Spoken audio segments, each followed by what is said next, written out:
Es el tercer bloque de Informe Capital. En la pantalla de TV Ciudad y el aire de Uniradio, la radio de la Universidad de la República, en el 107.7 FM de Montevideo. Tiempo de entrevista con el senador del Partido Nacional, Gustavo Penades, a quien ya recibo. Gustavo, bienvenido otra vez a Informe Capital. Un gusto, como siempre. Nos visitaste a fines del año pasado, principios de diciembre, fines de noviembre, poco sí. después del balotaje. Ah, es verdad, sí. Cuando era reciente la victoria de Lacalle Pou y de la Argimón. fórmula, exactamente.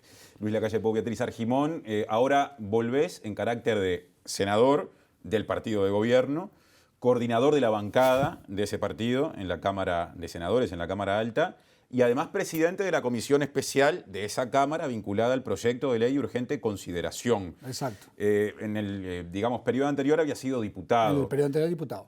¿Cambia mucho la tarea parlamentaria con todo esto? No, bueno, cambia sustancialmente porque dejas de ser oposición y pasas a ser gobierno. Y entonces es mucho más intenso el trabajo. Pero yo, como hace tantos años que estoy en el Parlamento y he sido diputado o senador varias veces, en realidad no cambia mucho el trabajo. Sí cambia un poco la posición en la que te encontrás porque ahora sos parte del oficialismo. Pero está bueno. ¿Qué balance se hace o qué dejó ese trabajo intenso que hubo en la comisión especial del Senado vinculada al proyecto de ley de urgente consideración que presidiste? Bueno, varios. El primero es la primera ley que logra sancionar en la primera Cámara en la coalición de gobierno. O sea, hicimos un trabajo creo que muy intenso, muy de equipo de todos los partidos que integramos la coalición. Entró un proyecto al Parlamento y a la Cámara de Senadores y va otro a la Cámara de Diputados. Creo que eso está bueno. Yo creo que eso muchas veces quiere ser mostrado como una debilidad y yo digo que es una fortaleza porque el Parlamento vuelve a recobrar el rol de poder del Estado, en el que al Poder Ejecutivo le pone frenos, le pone contrapesos, mejora los proyectos de ley, y eso creo que hacía mucho tiempo que no sucedía y empezó a suceder producto de la particular configuración del Poder Ejecutivo y del Parlamento. Se trabajó mucho en conjunto todos, tratamos de armar un clima de trabajo con el oficialismo y también con el Frente Amplio. Date cuenta que recibimos 160 delegaciones. Yo el otro día decía, los senadores del Frente Amplio hablaron en 852 oportunidades, los de la coalición en 500 y pico. O sea, sobraron días, a pesar de que se decía que eran muy cortos, sobraron días para la aprobación en el plenario. Fue un trabajo intenso, muy intenso, 12 horas por día por lo menos, en los fines de semana también algunas veces, pero bueno, creo que salió una ley que tiene componentes muy importantes que por lo menos para el gobierno, para el Poder Ejecutivo, son centrales para su acción de tratar de cumplir con los compromisos asumidos en la campaña electoral. Uno a veces tiene la impresión de que en el juego político, dependiendo del lado del mostrador en que se está, se marcan algunas cosas o se dejan pasar. Por supuesto. Si cuando eras oposición llegaba un proyecto de ley de urgente consideración con 501 artículos, ¿no hubieras dicho alguna cosa? Sin lugar a dudas que sí, sin lugar a dudas que sí. Más allá del contenido, digo, por el procedimiento. Sin lugar a dudas que sí. A ver, nosotros votamos presupuestos que tienen otra consecuencia, pero son 45 días de 800 artículos. Muchos de ellos que no tenían nada que ver con lo presupuestal, con modificaciones de códigos, leyes, etcétera, etcétera. Pero sin lugar a dudas que sí, o sea, que seguramente hubiera pateado como legítimamente pateó el Frente Amplio. O sea, son parte del, como tú bien decís, el rol de oposición es uno, el rol de gobierno es otro. Pero creo que lo importante es que se trabajó en un muy buen clima y con afán constructivo de todos. Y con diferentes ópticas, porque son naturales a la democracia, pero la verdad que fue un proyecto muy interesante de aprobar. El proyecto inicialmente tenía 501 artículos, después con las modificaciones, la versión que en este momento trabaja la segunda Cámara, la de representantes, 476. Exactamente, se redujo a 476. Si no me equivoco, 76 artículos quedaron en su versión inicial. Sí, lo que pasa es que ahí también hay una trampita que se utiliza. Dicen, se modificaron 300 artículos. En realidad no se modificaron 300 artículos. Yo le pedí a la Secretaría y a los asesores del gobierno que trabajaran en lo que se llama el nomen juris. O sea, que cada artículo tuviera al inicio el título de lo que contiene dicho artículo. Eso es considerado una modificación. Ajá. Y no es una modificación. Es una cuestión de ordenar el texto. Exactamente, y de poner un título. En realidad, modificaciones de artículos son alrededor de 160 que se modificaron. Y aquí te repito lo que te dije al inicio de la entrevista. Para mí es una fortaleza. porque permitió discutir, analizar, incorporar. Cuando se decía, mira, tenés razón en lo que proponés, lo incorporábamos. Eso no lo vivíamos en el pasado. Y esto no lo marco como una cosa que fuera producto de... Era producto de la particular configuración del Frente Amplio, que lograba primero acuerdos internos y que después era muy difícil negociar con el resto de la oposición, con la oposición. En este caso, eso es posible porque la oposición también está negociando en simultáneo. Entonces, y bueno, yo desde la presidencia además dije, mira, esto está bueno y vamos a incluirlo, porque creo que mejoraba el espíritu de la ley. Y en eso el Poder Ejecutivo, yo lo había conversado con el presidente de la República, y el presidente de la República me había dicho, mira, lo que sea mejorar, mejórenlo. Y lo hicimos. Como integrante del partido de gobierno, ¿qué, digamos, entendés que era importante y que te hubiera gustado que quedara tal cual estaba redactado inicialmente y no se pudo finalmente mantener? Capaz que lo de los combustibles, pero por una razón filosófica. La desmonopolización de ANCAP. Era importación y refinado que se desmonopolizaba, exactamente. ¿no? O se proponía en realidad la importación, porque en realidad la refinería es muy difícil que haya desmonopolización porque con la inversión de una refinería es gigantesca. Ajá. Pero creo que lo que se logró está muy bueno también. ¿Por qué? Porque por primera vez nos acercamos en las posiciones.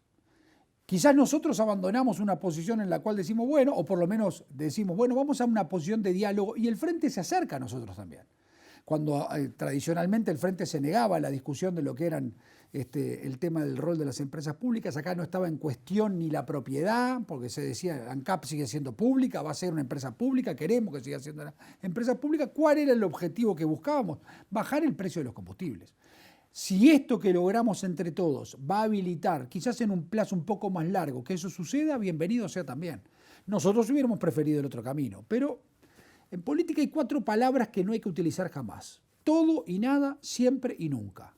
Esas son palabras que, salvo que se traten de cuestiones de principios, y en eso nos acercamos todos, y eso estuvo bueno que sucediese también. Hay quienes interpretan que teniendo en cuenta que se podía suponer que sectores del Partido Colorado y hasta de Cabildo Abierto, que son fuerzas muy importantes de la coalición, además del Frente Amplio, tenían diferencias con respecto a ese planteo, esto no iba nunca a quedar en el texto definitivo como se envió. Claro. Entonces, a lo que voy es, ¿se puede interpretar que el oficialismo también trabaja estratégicamente? Es decir, poner no lo descartes. Y después retirar es una manera de negociar. No lo descartes. Son cartas que se pueden intercambiar. Si esos artículos si no hubieran estado en la ley, quizás no hubiéramos logrado esto.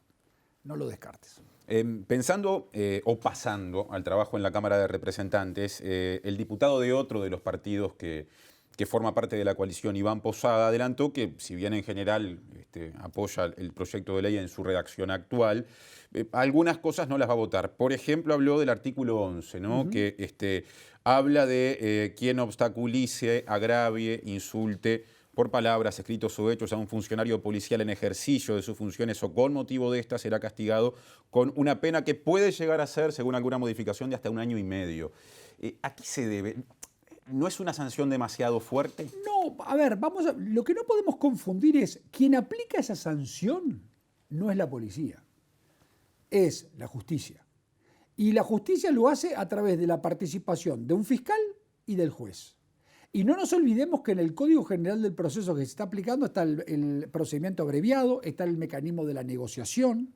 O sea, en realidad lo que buscaron estos artículos es fortalecer el rol de la policía en la recuperación del concepto de seguridad humana que queremos lograr retornar en el Uruguay. Entonces, vos podés decir, bueno, pero no es muy severo. A ver, la policía no te va a poner preso porque tú la insultes. Ahora, lo que vos podés... Y esto quiere decir, no, están criminalizando la protesta. Eso tampoco es así. Vos podés protestar, marchar. El día que se trataba la LUC en el Senado hubo una manifestación muy grande del PIT-CNT y no pasó nada. Bueno, la ley no está vigente todavía, ¿no? Pero están vigentes delitos, pero esa manifestación no pasó nada. Lo importante es que en la manifestación no pasó nada, no que la ley esté vigente. O sea, no hubieron desacatos, no hubo atentado, no hubo violencia privada, no hubo atentados contra la propiedad privada. Ahora, lo que nosotros queremos es devolverle a la policía un eje de acción que está vinculado a lo siguiente, es el recuperar para con la policía un sentido de respaldo institucional que entendemos la policía había perdido en los últimos tiempos. ¿Esto está pensado en contra de la gente? No, está pensado a favor de la gente. Está pensado en tratar de trabajar en el sentido de recuperar un sentido de seguridad que hoy lamentablemente en el Uruguay se ha perdido. Eso es lo que se busca. Ahora, partir de analizar esto por los eventuales excesos que pudieran suceder, los eventuales excesos pueden suceder hoy, podrían haber sucedido ayer. Lo que creo que es patológico, o sea, partir del análisis de estos artículos por la patología, no, hay que partir del análisis objetivo. Y en el análisis objetivo lo que se está buscando es un respaldo al accionar de la policía en el combate contra el delito, no contra los manifestantes. En tu respuesta aludiste a cuestionamientos vinculados con el del artículo 11 que recién resumí, sí, claro, pero también a otros cuestionamientos. Por ejemplo, Edison Lanza, que es el relator especial para la libertad de expresión de la Comisión Interamericana de Derechos Humanos, aludió a una serie de artículos que en la redacción original iban del 448 en adelante, que entre otras cosas declaraban ilegítimos piquetes realizados en espacios públicos o privados, que afecten la libre circulación, recién lo mencionabas, facultaban el uso de la fuerza pública para disolver piquetes y, por último, también intervención de la autoridad competente que se efectuará a fin de garantizar el derecho a la libre circulación, entre otras cosas. No estoy resumiendo un poco a la carrera. Pensando en la manifestación, sí, y en manifestaciones con consecuencias que puedan ser violentas, haciendo memoria, yo tengo la impresión de que en Uruguay no hay muertes en jornadas de manifestación desde 1994, cuando los sucesos en torno al Hospital Filtro. ¿Es necesario llegar a este extremo? No, por supuesto que no, pero eso no depende de la policía, depende del manifestante. Claro, pero hablo de los cambios normativos. Los cambios normativos. En un país como Uruguay, con estas características. A ver, pero los cambios normativos están basados no en el sentido de reprimir, sino el de garantizar, en el caso de los artículos a los que tú haces referencia, el libre tránsito. Vos podés manifestar todo lo que quieras. Lo que no podés hacer, pero manifestar no lo llevemos al tema sindical, llevémoslo a cualquier tema. Ahora, lo que no puedes hacer es interrumpir el tráfico en una ruta. ¿Y pasa seguido eso acá, como para marcarlo así? Bueno, no pasa seguido y ojalá que no se tenga que aplicar nunca el artículo. Ahora, si no pasa seguido, ¿por qué escribir? Y porque lo que se está buscando es la construcción de una conjunción de elementos que le permitan dar a la fuerza de seguridad el marco normativo en el cual se pueda accionar. Muchos dicen esto no era necesario, claro, porque existen el delito de desacato, el delito de atentado, etcétera, etcétera, pero no eran aplicados correctamente. Lo que se quiso hacer con esto es pasar un claro mensaje de hacia dónde se va. ¿Se va hacia la represión? Nada que ver. Se va hacia el cumplimiento estricto de la ley. Vos podés manifestar, lo que no podés hacer es agarrar a las pedradas las vidrieras de una galería. Tú podés manifestar, lo que no podés hacer es agarrar una espuma de pintar y pintarle el uniforme a un policía. Tú podés manifestar todo lo que quieras, podés gritar todo lo que quieras, lo que no podés hacer es prender fuego un local comercial.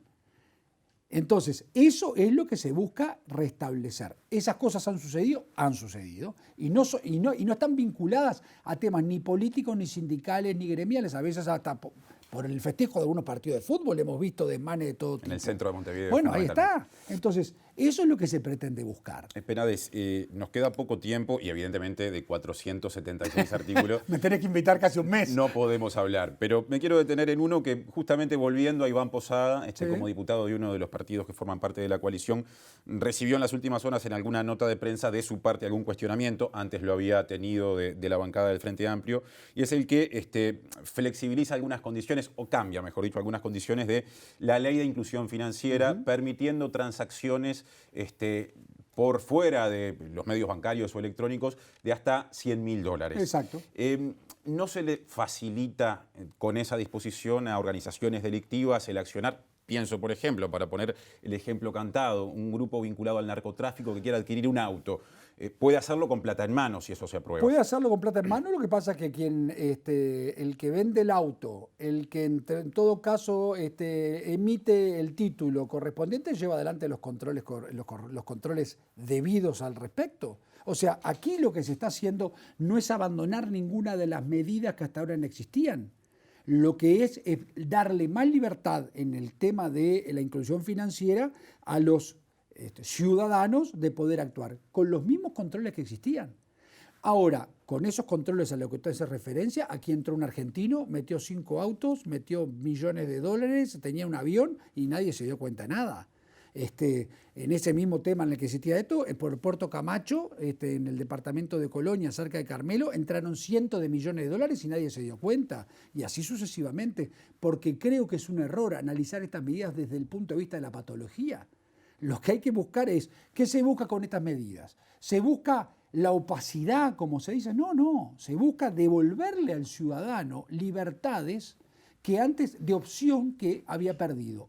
¿La libertad de opción es sinónimo a opacidad? Nada que ver. Ahora, ¿qué herramientas tiene un escribano o una escribana? Las mismas que tiene cuando... Para controlar cuando alguien paga con determinada cantidad de dinero en mano, la trazabilidad, o sea, el origen de ese dinero. Pero el origen de ese dinero, ¿y qué capacidad tiene el sistema bancario? Si vos fuiste y los depositaste. Pero no tiene mayores capacidades por los controles que hay en un banco. Por eso mismo lo que se fija es en un límite máximo de $100.000. ¿No les parece alto ese límite? No, al contrario, ¿sabes por qué no nos parece alto? Porque la ley de lavado de activos fija en ese monto el comienzo de los delitos.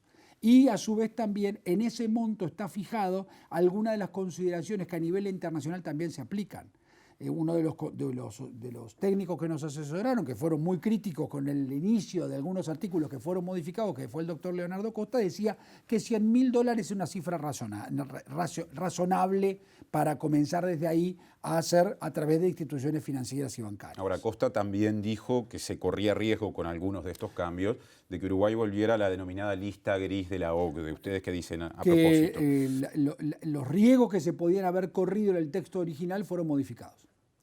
Sintéticamente, ¿cuáles son? Bueno, están vinculados a lo que es los controles que financieramente y los controles que tienen que seguir haciendo los operadores que intervienen en acciones comerciales como escribanos, inmobiliarias, ventas de autos, etcétera, etcétera, siguen teniendo las mismas obligaciones que tenían antes. Gustavo, nos están echando, pero simplemente a modo de comentario breve. Pasó, en el Senado por lo menos, el temblor del trabajo intenso del proyecto de ley de urgente consideración, por más que podría volver si es modificado.